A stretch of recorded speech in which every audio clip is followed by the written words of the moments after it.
swooping down upon the underworld to smash gangland comes the friend of the unfortunate, enemy of criminals. The mysterious, all-powerful character was a problem to the police.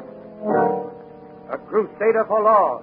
In reality, Dan Garrett, a rookie patrolman, loved by everyone but suspected by none of being the Blue Beetle. As the Blue Beetle, he hides behind a strange mask and a suit of impenetrable blue chain armor, flexible as silk, but stronger than steel.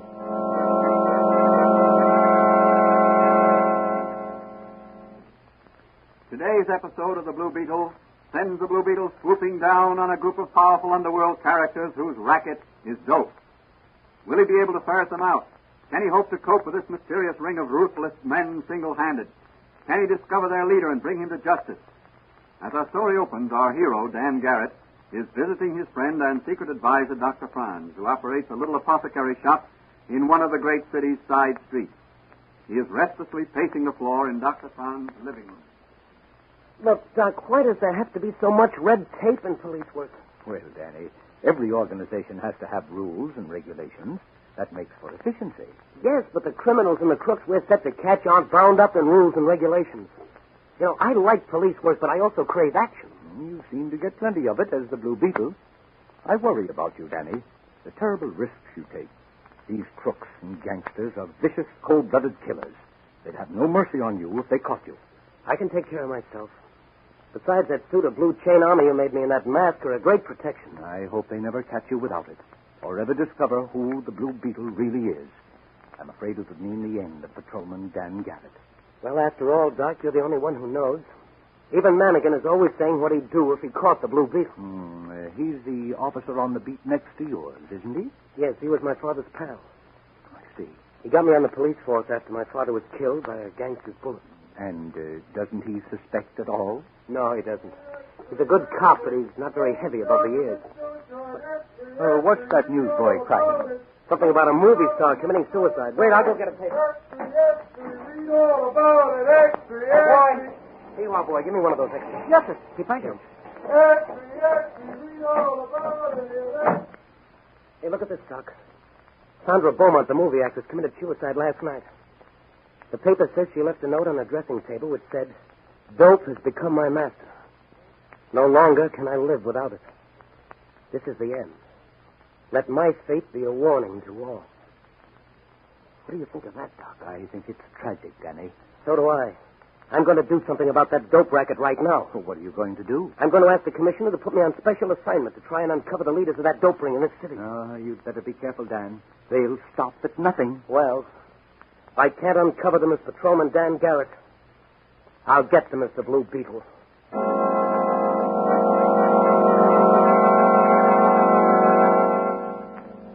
As our next scene opens, Patrolman Dan Garrett, Mike Mannigan, and Charlie Storm, ace reporter of the York City Sun, are standing on the corner watching a hotel suspected of being the dope ring's headquarters.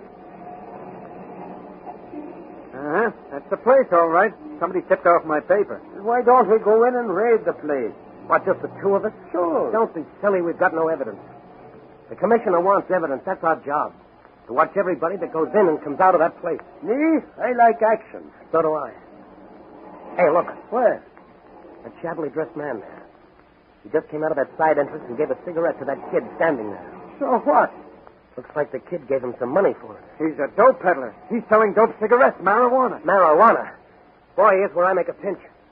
Hey, you there, I want to talk to you. Come and get me, Captain. Oh, yeah? You gotta travel fast to get away from me, brother. Go get him, Danny. I'll signal Clancy on the next beat. He'll head him off at the intersection. Look, Danny's diving for him. He's got him. Boy, that was a flying tackle. Sure what? Hey, look, that car there. There's a machine gun. Look out, Danny!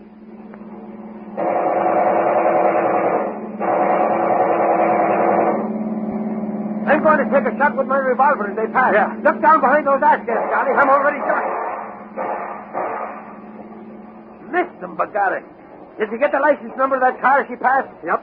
CB83725. It's probably a stolen car. Hey, what about Dan and the dope peddler? Those murderers get him? Looks like it. They're both stretched out in the street. You phone for the ambulance while I have a look. Okay. I'll phone my paper at the same time. Boy, what a story. Come on, Come on here. Break it up. Break it up there. Give him there.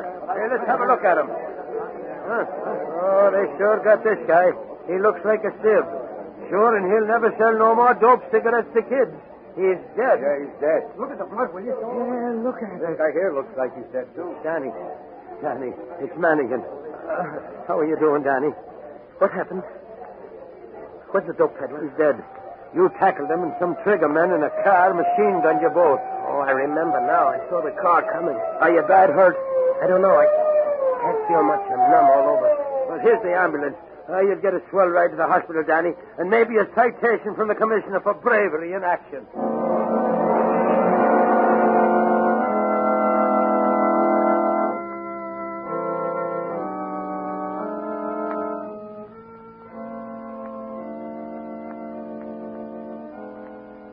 What's the verdict, Doctor? Will Patrolman Dan Garrett live? Well, it's very doubtful, Commissioner. An operation is necessary to remove the bullet. But he's so weak from loss of blood that That's tough. He's one of my best men. Due for promotion soon. Message for you, Doctor. Oh, thank you. Pardon me, Commissioner. Yes, sir. Well, this should be interesting to you, Commissioner. Read it. Yeah, let me see. If my blood is the right type, I would like to volunteer as a blood donor for the brave Officer Garrett. Why, this is signed by my daughter.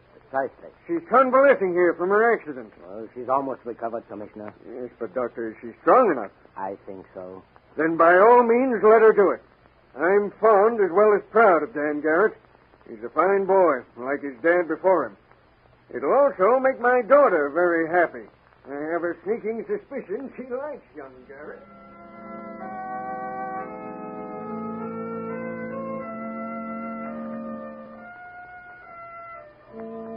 The commissioner daughter Mary's blood proved to be the right type, and the transfusion was performed.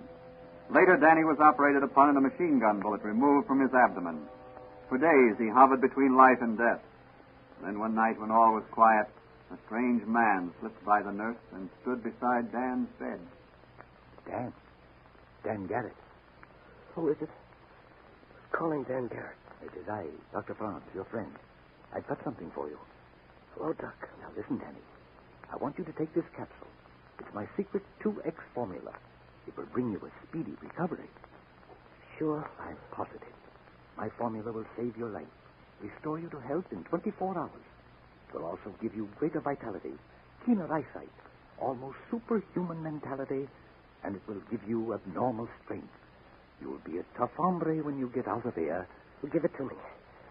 I've got to get out of here. There's important work to be done, and I've got to do it.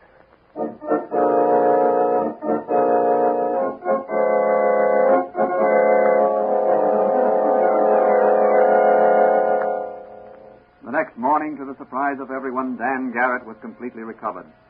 From Mike Mannigan and Mary Donnelly, the commissioner's daughter, who came to visit him, he learned that the commissioner had ordered extensive raids on all opium dens in the city. At one place, they told him, the police had been blown to bits by dynamite planted by the dope ring before they fled. Dan insisted on being released from the hospital and restored to duty. By mid-afternoon, he's back on his beat, fully recovered to health and strength by Dr. Franz's magic formula. That night, he visits the little apothecary shop of Dr. Franz. Hello, Doc. Hello, Danny. Well, my 2X formula worked, didn't it? It sure did. Hey, have a look at this.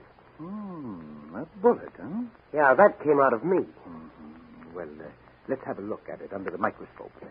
Wait till I close up shop. Pull down the shades, will you, while I lock the door? All right. There. Now we'll just give this bullet the once-over under the microscope.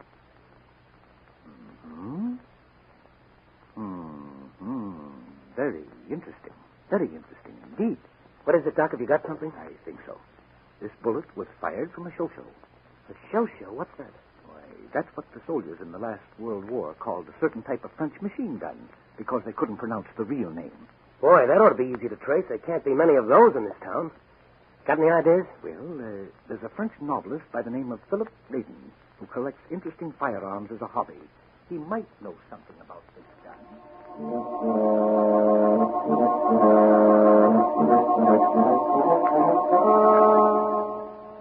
the night went Dan Garrett on the trail of the murder gun.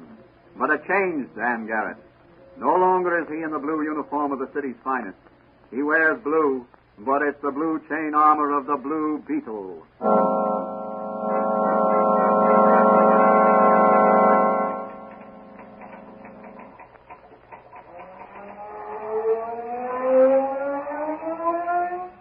The Blue Beetle! Drop that gun, Raiden. I've got you covered.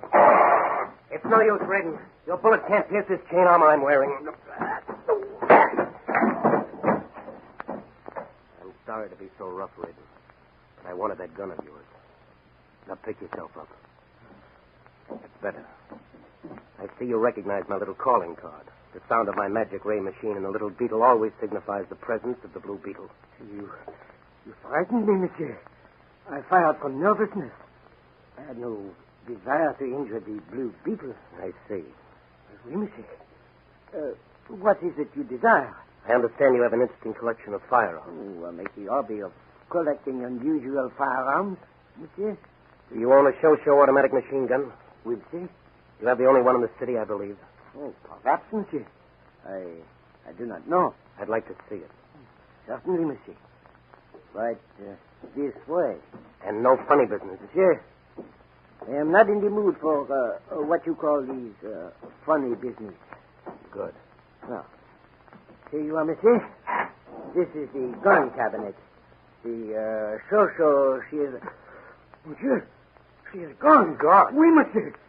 Always, she is here in this place. Come on, Raiden. Your pretended surprise sounds phony to me. I Cut it said out, to you Frenchie. Maybe you're on the level, then again, maybe you're not. I'll just dust this door for fingerprints and take a photograph. And you stand over there and don't make any false moves. Now, let me see. A little here. Some more here. Several fingerprints. Some of them yours, of course. Bring that floor lamp over here while I photograph these. Now, hold it steady. That's right. Now. That's got it. Oh, you find something? Maybe yes and maybe no. Now, you get this straight, Raiden. If you want to finish that novel or whatever you were typing when I came in, just forget you ever saw the Blue Beetle. Well, I assure you, monsieur, I have no wish Good. to... If you're on the level, you're safe. If you're not, well, the next time you meet the Blue Beetle, it'll be just too bad.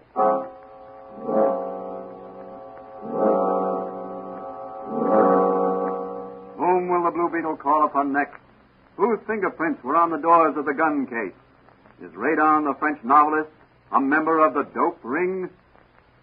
Let's look in on police headquarters. The time is close to midnight. Manigan is holding down the desk while the sergeant is out for a bite to eat. Sure, and I wish the sergeant would get back. I'd like me little trundle bed and some shut eye. Take it easy, Manigan. You won't get hurt. You always wanted to meet the Blue Beetle. Well, here he is. It's no use to struggle. The Blue Beetle is stronger than you are. I'll just stuff this handkerchief in your mouth and then tie you up. And I'll carry you into the room where you keep the fingerprint files. There you are. Now, over my shoulder you go up the daisy. Here we are. Now, just lie there like a good little boy. I want to examine these files. Let me see. Type 27B, 28B, 29, 30, 31B. Yes, that looks like it. Fingerprints of Joe Bugs McGotti, and here's his photograph. Yes, Mr. Bugs McGotti, those are your fingerprints, all right. You're the guy that stole that murder gun. Well, Mr. Bugs McGotti, you're going to get nipped by the Blue Beetle and nipped hard. Reach for the ceiling, Mr. Blue Beetle. Ah, the beautiful daughter of the police commissioner. Don't move. I'll shoot if you do. I have no intention of moving unless it's to step within the aura of such a charming person as yourself, Miss Donnelly. What are you doing here? And why is it gagged and tied up Officer Manigan there? I'm here to obtain evidence against the Opium Gang your father is trying to round up. I tied up Officer Manigan there to prevent his interfering. Why didn't you enlist his aid? After all, he's working on this case. The Blue Beetle works alone. But how do I know you're working for rather than against my father? Well, if my charming captor will lower that toy revolver, which he's holding in none too steady hand, the Blue Beetle will tell her something to gladden her father's heart. Very well. But don't try any tricks. Not a trick, my dear young lady. Now listen. I promise you that before daylight your father will have the Opium Gang under lock and key, together with enough evidence to convict them. How do I know you'll keep your promise? Let this seal my promise. Oh. Good night, my sweet. I'd like to linger after that kiss, but the Blue Beetle has a duty to perform. Take me with your Blue Beetle. Let me stand by your side when you... He's gone. Maybe to die alone. No, I can't let him. I must help him. I must.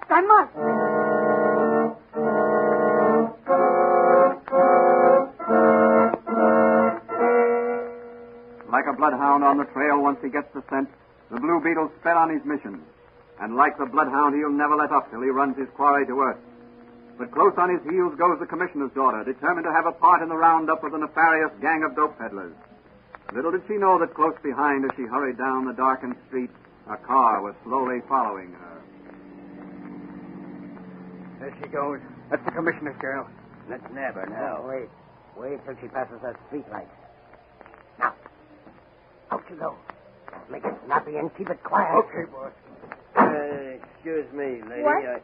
Who are you? Grab her. Come on. Let me go. I got her. Come on. Okay, here's the car. I'll stick this gag in her mouth. There. Now open the door. We got her, boss. All right, come on in. The commissioner will pay big dough to get his darling daughter back alive.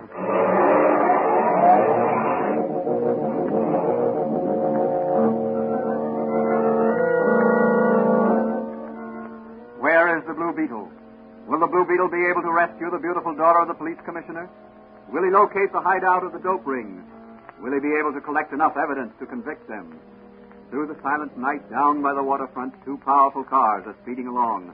The first car is full of men, hard-looking men, desperate men, killers all. But who is this lone occupant of the second car? Ah, yes, it is the Blue Beetle. That looks like the car that passed me today. It was machine gunned. I'll just follow her. It may lead me to the dope peddler's hangout.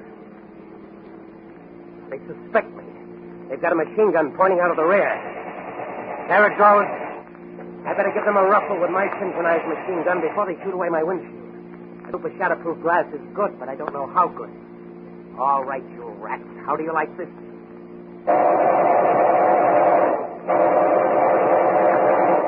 I must have got that driver. Their car's zigzagging.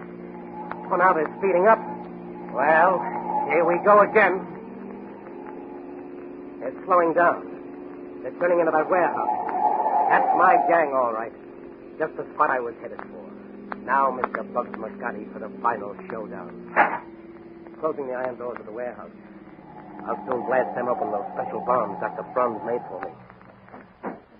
All right, you mugs, don't close that door. I'll blow you all to kingdom come. What's he got in his hand? That's a bomb. Go on, drill him. Go ahead, Joe McGotti. Go ahead and shoot. I recognize you. Your bullets can't hurt the Blue Beetle. What did I tell you? Now it's my turn. Here goes your door. And I'm coming right in and mop up. Here I come. You better drop your guns or I'll let you have another bomb. Yeah. This is, boss. Put her in front of us. Right as a shield. Okay, white-eyed Blue Beetle. Toss your little bomb and blow the police commissioner's daughter to kingdom come along with us. They've got Mary Donnelly. Stop bluffing, McGotti. You can't fool me. She's not the commissioner's daughter. She's one of your mob, and she goes with you. I'll give you 3 seconds to drop your gun. 1, 2. Okay, Blue Beetle. You win. Now release the commissioner's daughter. And get those hands up. He's double crossed on him. That's more like it. Now, Miss Donnelly, here's some handcuffs. Slip them on those gangsters and bring me their guns. All right. That's better. Now, Miss Donnelly, you keep those men covered while I have a look around. That's a nice collection of dope you've got in these cans here. Here comes the law. Wait until the DA gets through with you. There'll be a few less criminals in this world. Blue Beetle, you saved my life. These men were holding me for ransom. My father will reward you handsomely. The Blue Beetle seeks no reward, Miss Donnelly. He seeks only justice. Justice for the underdog and safety for the citizens of this great city. Now, you take this gun and keep those mugs covered. The police will be here any minute. I have no desire to meet them. But who are you? Please tell me. I can only tell you this. I'm the man who kissed you twice in one night. Oh. My respects to your father, Miss Donnelly. Tell him the Blue Beetle will always be at his service in running down criminals of all kinds.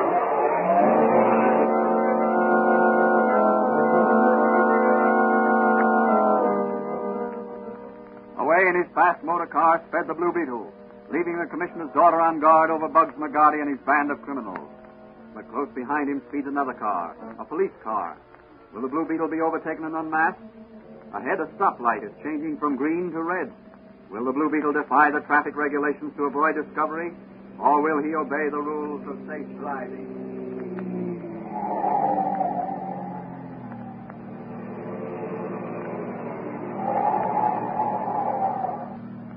Mr. Blue Beetle himself. I've been following you for a mile. I thought I'd catch you at this stoplight. Come on, me bucko. I'll ride the running board back to the police station. And no funny business or I'll blow your brains out. So it's you again, Officer Manigan. I'd love to take you for a ride. No, none of that. It's me that's taking you for a ride.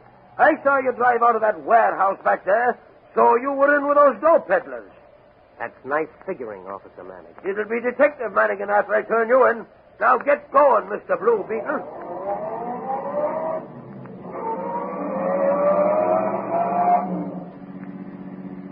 It's too bad, Manigan, that we have to take such a lonely, winding road along the waterfront. Listen, Mr. Blue Beetle.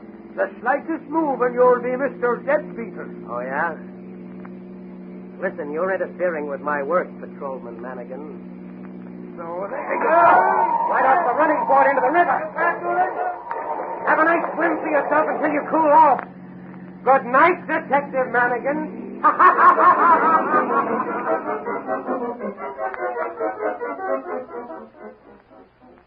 And so the mysterious and thrilling character known as the Blue Beetle, after rounding up a gang of criminals, slips away to let the police take credit for cleaning up the dope racket. The next morning, Patrolman Dan Garrett drops in for a visit with Dr. Franz. Well, Danny, I see you let the police take all the credit again. Sure. I can't let my buddies down. According to newspaper reports, your friend Manigan got tossed into the river by some of the gangsters whom he had captured single-handed. So that's his story. That ain't the way I heard it. I'll bet the Blue Beetle had something to do with it. Well, you'd win your bet. You know, when I met him this morning, he had the sniffles. And he said he caught a cold. So I asked him if he'd been in swimming without his sweater. And didn't he get wise to the swimming gag? Yeah, after a minute. He wanted to know how I knew he'd been in the water. I told him I heard it from one of the boys. Hey, Doc, have you heard the latest news? Why, no. What is it? Well, the authorities have got wind of a plot to sabotage that new Army pursuit plane that's being tested tomorrow out of the flying field. Sabotage? That's my speed. Maybe I can get him the detail to the flying field. So long, Doc. I gotta get over to headquarters.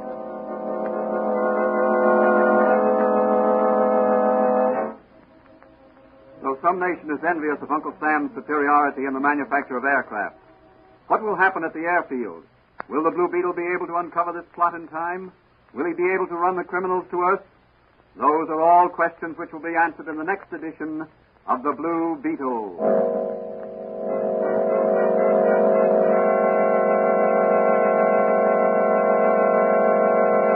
And now here's the Blue Beetle himself to say a few words.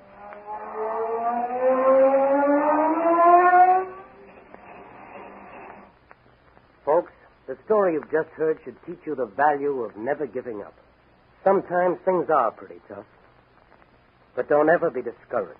Whether it's a business task or a school chore, the men and women of today and the men and women of tomorrow should stick to their jobs. You will always find a way out. Something will always turn up. Or a friend will lend a helping hand. Like Dr. Franz in my case. So just keep trying.